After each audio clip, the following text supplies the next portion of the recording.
Welcome to Kogen Sunday Service. My name is Christian and I'm part of the Kogen Self-Defense Academy.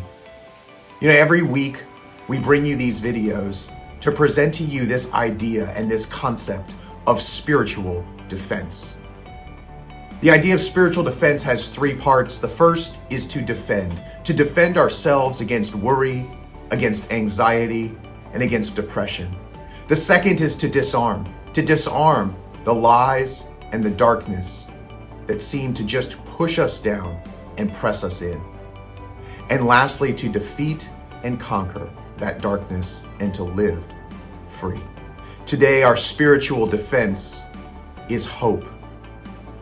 There are lots of things that we can live without. We're finding that out on the daily, aren't we? But the thing that we cannot live without spiritually is hope. Today, I want to talk to you about two kinds of hope. I want to talk to you about present hope, and I want to talk to you about future hope. This weekend, we have set aside in Christianity and the church to celebrate the resurrection. The world knows it as Easter. We celebrate Good Friday, Jesus' sacrificial death on the cross, and we celebrate the resurrection, Jesus' victory over death and the grave. This is so important. This is so crucial. This moment in history changed everything. As a matter of fact, our entire calendar revolves around it. When you look at history, you see BC, before Christ, and AD, after death. We see the world revolves around this very moment. When we talk about present hope is the confidence and faith that it's not always going to be this way. I know right now we're locked down, we're quarantined, we can't live free. In spiritual defense and present hope, there's a parallel. In the same way spiritually, we have been locked down, quarantined by our sin, unable to live in the relationship that we were designed to have with God. We want to be free, to live with a pure conscience and a whole heart. That hope is found in the cross, the death of Jesus, the forgiveness of our sin.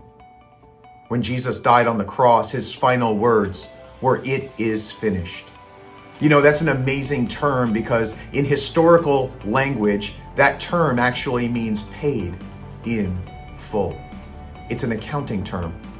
The debt of our sin, the weight of our sin was paid by the sacrifice of Jesus.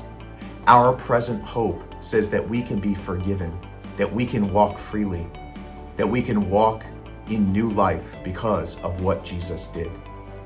Our future hope rests in the reality that one day we will be with God for eternity. Few of us like to talk about death and the grave, but the Bible confronts and approaches these topics head on. The Bible declares that because of what Jesus did, death has no authority over us. The grave holds no power. Instead, when Jesus died, not only did he die, but he came back to life, showing his authority and power over death and the grave. He holds the keys to eternal life. This is the hope of the resurrection. This is the good news. In terms of combat, we trust our instructors and our training partners to keep us safe, to protect even our lives. And in this same way, we are called upon to trust God with this message, to keep us safe and to protect our lives. That this trust and faith that we can have in Jesus is just as real. Today we can be encouraged. Today we can be challenged. With that hope comes a faith and a trust that we don't have to fear death or the circumstances going around us because God is with us and will be with us forever. This topic of hope may have caused you to ask some questions, to think about where your life is and where you would like it to be. I would love to talk to you about that. I would love to hear from you. My email is listed down below. You can email me anytime. You can also find me on Facebook on Messenger, and I'm always posting on the Kogen Facebook, so you can click that and find me as well. I want to thank you guys for watching today. I want to thank you for being part of Kogen Sunday Service. I'm looking forward to seeing all of you again soon. Thank you so much and have a great weekend.